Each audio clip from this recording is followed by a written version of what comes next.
can vouch that very few people in the world would not be intrigued by the word Marines or have not used defense language such as over and out, scrambling all jets, give me cover fire, or no man left behind. Being in the defense forces is one of the most prestigious and esteemed profession in the world. And it is a fact that defense forces do keep democracy intact and help them to work smoothly. My guest today, Amanda Hinojosa, had been into Marines Corp for 16 years. She's a doting wife and a caring mother. All this while managing a full-time corporate job. Today, we talk to her to understand how her journey of Marine life was, how the transition from Marines to civilian life was, and does she miss being in the defense forces? Usually, I would start my interview, Amanda, by exchanging pleasantries, but today I would start by saluting you for your services. Thank you. Thanks a lot, Amanda, for taking time for this interview. Oh my gosh, I'm humbled and honored. Thank you so much for asking. Pleasure is all mine. And just before we start the interview, if you like the content and if you like this interview, do like and subscribe to our channel. The first question which we have, Amanda, for you is, tell us about your childhood and when did it come to your mind that you want to join the Marine Forces, and how was the recruitment process?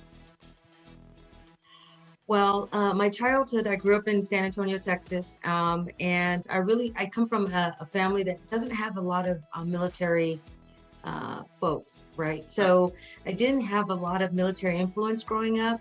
However, the influence I did have in the military was we lived in a really big, they call it Military City, USA in San Antonio, because we have several Air Force bases, Army base. And so there was a lot of military influence in the city. So that's how I was aware of the military mostly. I wanted to join the Air Force actually, right out of high school. And it dawned on me right out of high school. It wasn't something that, I can say that I was born saying I want to be in the military, I want to serve. It wasn't really that. It was mostly after graduation. I didn't go to college. I didn't have the resources or the knowledge on how to even start that. I was working at a grocery store chain here and thought, this is not enough for me. I wanted to do something more profound, and the military just popped in my head. So I thought, Air Force seems to be something where I could probably excel and learn and go to school and that kind of thing. And that's all I really knew, because that San Antonio was really big with Air Force military bases.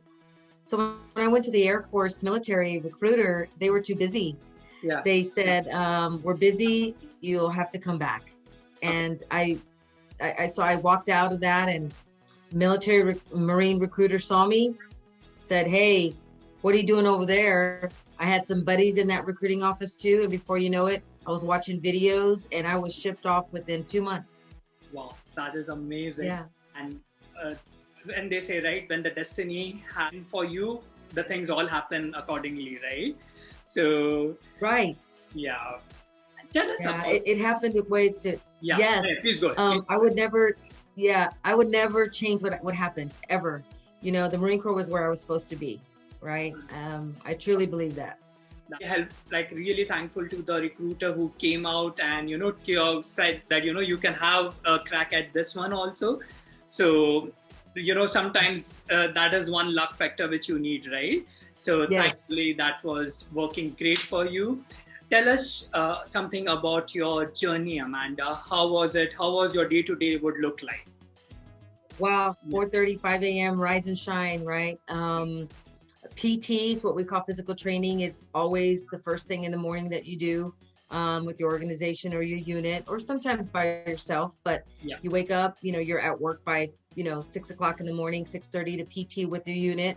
PT running in formation, right? Call-in cadences and or doing, obstacle course or whatever, that event is scheduled for that day. You PT in the morning, you go back, you change, you shower, you change, and you're back at work by 8:30, you're back to work. And then you have like a normal job. My job was administration, right? So I did administration for the Marines in my unit.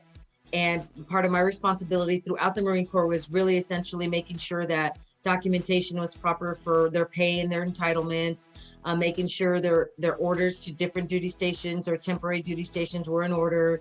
I made sure that their service record books were in line and had all of their experiences and official schools and evaluation records and all that was squared away and in line. And so really just the biggest administrative responsibilities of the unit. That's pretty much what I did during the day, right? And then I went home, 4:35, I went home at night to my family, to my home. And then of course there was occasions where we had to go to training. So I had to be away from home for a few days or whatnot. We'd go to the field and practice, shooting and different exercises and training. And so, it's almost like an everyday job. It's just you put camouflage utilities on, and you have to be ready to go somewhere at the drop of a hat. You have to be ready. So you always have to have your shots up to date. You have to have your dental records up to date because that is required before you go anywhere deployable. So yeah, I do kind of miss that. That's amazing. Now, after hearing your day to day, I feel that my 9 to 5 is a cakewalk, right? Like that's a lot of activities. But I think so, yeah, when you have been that active in life, you would miss that for sure, right? So right. That's an amazing day to day, Amanda. So all over the world, the question of gender equality and closing the pay gap is on the rise. Did you also face this issue in Defense Forces, Amanda? Or was it more difficult for you being a female Marine than the male counterparts? So the pay gap wasn't really a big issue in the military because the pay scale is the same across the board, regardless of gender, right? It depends on your position and your rank and your grade. So that wasn't ever really an issue. The issue was more surrounding the job, right? Like certain jobs are working to women. And so that was kind of a challenge for some of the women that wanted to do those jobs. But that wasn't a really significant problem. There was a challenge for me and most women on gaining the respect and responsibilities as a female Marine. Yeah. The Marine Corps at the time that I was in was 10% women, so majority men. So women worked really hard at proving themselves of the respect that we deserved. And, I've always had a saying that women always start at 0 and have to work their way up to 100, right? Yeah. And men start at 100 and work their way down to 0. Yeah. So that has always, unfortunately, that was always a challenge for me in every duty station. But luckily, through time and my performance, I was able to gain the respect that I deserved. But it wasn't always easy. And I didn't get, there was times where I just had to chalk it up to, they're not going to change your mind, and I just have to ignore it and move on. Oh, that's right. I do understand what you're saying, that sometimes if the starting line of a race is not same for everybody, that becomes a problem, right? So, but I'm so proud of you that you tackled all this and moved up the chain and got the respect you deserved, right? Thank you. Yeah. When you think about the Marine life, right, you always think there would be some difficult physical activities which you have to do, right? So what was one of the most hard physical regime you had to follow? I did see that you finished 10 kilometers of running in 38 minutes. That was astounding and inspiring. So how was the physical side of the job was? Well, the 10K that I ran 38 minutes and some seconds, I used to run 5Ks and 10Ks for fun. I mean, that was things I did on the weekend and after work because I just really, really love to run. So those activities were more on me, not really required in the Marine Corps. But the hardest physical activity I ever had to do in the Marine Corps was go to drill instructor school. Okay. That was 3 months of excruciating leadership training, drill, but also physical fitness. And it was hard. I mean, it was really, really hard. And that was the shittest I had ever been in my entire career. I was running 18 minute, 30 second, 3 month 3-mile runs. Wow. So Amazing. that's averaging a little over 6 minutes a mile. Yeah. For somebody that's 5 feet tall like me, that is amazing. Yeah. And so I was in the best shape of my life. Then it was, running every day, 4, 5, 6 miles a day. Not only just running, stopping on the side of the road, doing push-ups, doing sit-ups, doing push-ups, doing different activities, and then getting back on the road and running again, and stopping and running with ammunition cans of sand, right? Running with sandbags, running with our rifles, running in full PT gear or full camouflage, we call boots and utes in the Marine Corps, your camouflage bottoms and your boots, running on that. And that weighs 6 pounds, right? Yeah. On top of, sometimes your weapon. And so DI school was 3 months long. And I think the hardest physical fitness I've ever had to endure. It was like, how you're a runner, Yeshdev. So, the runner's high, the euphoria you get from running, right? Yeah. You kind of, everybody says I'm weird, but that's what I kind of got every time I finished PT. It's awesome, right? I'm dying, but, I have to say that was probably the hardest of my entire career. That's like, I want to get out for a run right now. So that is, and that's an inspiring way, right? And like most of our viewers or half of our viewers would be females too, right? So that also inspires them to have a hard crack on the physical activities side. Thanks a lot for sharing that, Amanda. Of course, my pleasure. Yeah. So I'm still in awe of all the conversation we have, but I also have a quick wrap game. So I would ask you a quick question. Whatever comes in your mind first, we will take that as an answer. And I also get to judge you that how was your performance. Does that sound like? Okay. I'm nervous. Okay. You would do great. I'm ready. Yeah. A fitness regime from Marines Day which still gives you a nightmare. Waking up at 3:30 in the morning to go on a 15-mile hike. Wow, that's something different, right? Who is better cook, you or your husband, Herbie? Oh my gosh, my husband, hands down. I don't cook. He is a phenomenal cook.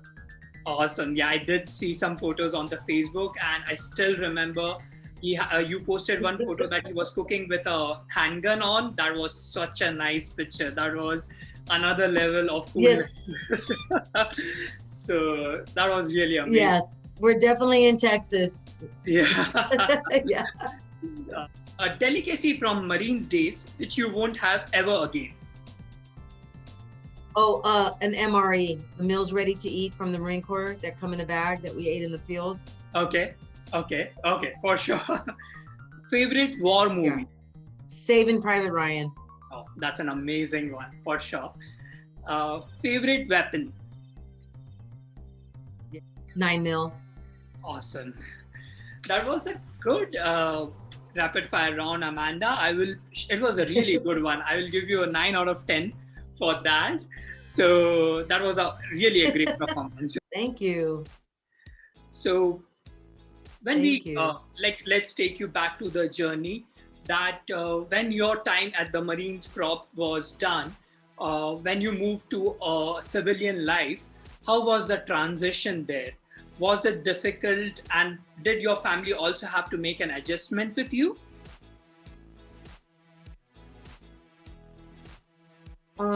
It was a very difficult transition for me.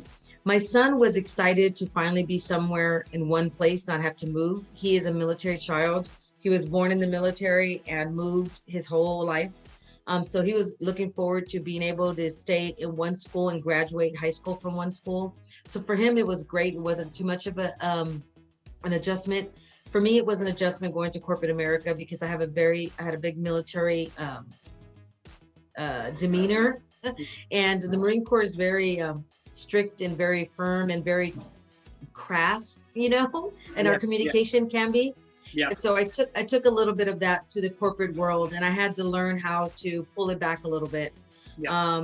I had amazing leadership in USAA, amazing folks giving me great advice on how to not lose the attributes and the leadership that I gained from the military, because those were good, but learn how to use those in a manner where I wasn't really offending people or being too forceful with folks, kind of finding that balance. And so with all the all the feedback and leadership, performance evaluations and those kinds of things, I've learned really to refine my approach, and it's worked really, really well. But I did have to adjust a little bit coming in. It was hard. That sounds like a transition, right? Like when we move from one job to another, that is also a lot of anxiety, right? But yours was a completely different scenario, right? Moving from something so disciplined to a more civilian, where you have to be a little bit more patient. So that requires a lot of a lot of determination and grit to do that, right? So really a great answer, Amanda, on that. So when you see your past experience with Marines Corp, and if it's an hypothetical situation, but if given a chance, will you want to join the Defense Forces again from the corporate life you have, or you would want to now move ahead in your life with the corporate sector itself? I have no desire to go back. It's such a physically grueling job. And it also requires you to be separated from your family too much. I mean, when I was in it, it was okay because I volunteered and I was younger, and I enjoyed it thoroughly. Now my priorities in life have changed significantly. I'm older. There's no way I could keep up now. And I don't want to be separated from my family again. I don't want to have to, like I did when in Iraq, I was separated and my family was worried and scared for me. I don't want my family to go through that anymore. And I certainly don't want to be away from my husband and daughter anymore. So it was a beautiful experience, wonderful. I wouldn't trade for the world. I met so many wonderful that are still my friends. I've gained so much experience and leadership and knowledge that it's going to serve me for the rest of my life. But that chapter's closed now, and I think I want to flourish more and move forward in the corporate world.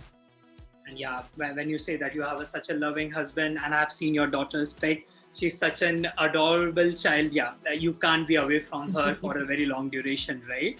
So that does make sense. That's the last question, which I have is like, let's say a youngster wants to join the military forces. What mental training or physical training he should take part in, or how he or she should mentally prepare themselves, and what they should expect? So they have to be prepared to be away from their family. A lot of folks have asked me the same question. If I had children, friends of their children are joining the military, and they send them to me and say, Amanda, what advice can you give them? And, the advice I give is the hardest transition for me from leaving to the military. Sure, was physically strong, challenging, right? I had to be physically in shape, and I wasn't as physically in shape as I should have before I went. So mental is important, but physical too, right? You have to pass all the physical fitness tests. You have to keep up. And so that's really important. The hardest mental part for me was being away from my family for the first time in my life. Being away from my mom and my dad and my brothers and sisters, and not being able to just see them for months at a time, maybe even years at a time, right?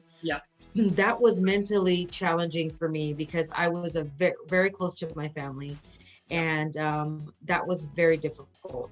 But if you understand that it's temporary and that at some point you will be able to see them again, and what you're doing is important and it's profound and it's something to be proud about, that seems to help a little bit with that challenge. And time does help, right? After a time, you get kind of used to being away. It gets easier, but certainly in the beginning, it is very, very hard to be away from your family.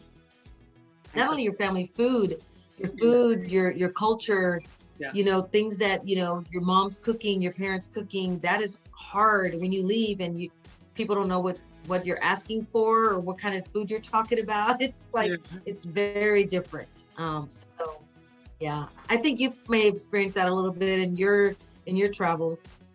Oh yeah, Amanda, that's completely right. Like going to an unknown place is always you always are being full of anxiety, right? And with your, like, sometimes I'm in a civilian life, right? So I still have that leverage that, I don't want to do this. So, and I can be out of that place or that company immediately, right? But when you are in a defense forces, the mental and physical excursion is something on a different level, right? And then you being away away from the family, that does not help, right? That's why I think so. And I would say Right. for United States, for Canada, for India, the highest regards we have for the defense forces, right? Like, everybody is trying to make the country great, but the amount of sacrifices the defense forces makes is like, it's on another level. So that a civilian Yes. life cannot be compared to. But with this, we come to the conclusion of our interview. I have the highest regards for you for from the time I have met you. But after that, after this interview, the regards have just increased for sure. It was such an inspiring and such a motivating story you shared with us, and from all of us, for your service and for taking time out for this interview. I really thank you. Oh, thank you. It was my pleasure, and I'm humbled. And thank you for thinking about me. It was a pleasure. And I wish you all the best with your podcast and everything that you're doing, Yeshdev. I surely miss you, but I'm very proud of you and where you're going. And share this. I would love to see this podcast. I need to. You show me your channel and show me where I can find you, because I'm excited to see all the other things all the great things you're doing and what you've done. For sure, I would do that, Amanda. You have a great day ahead. You too. Again, a pleasure and honor to have you on my show. Pleasure seeing you again. You take care.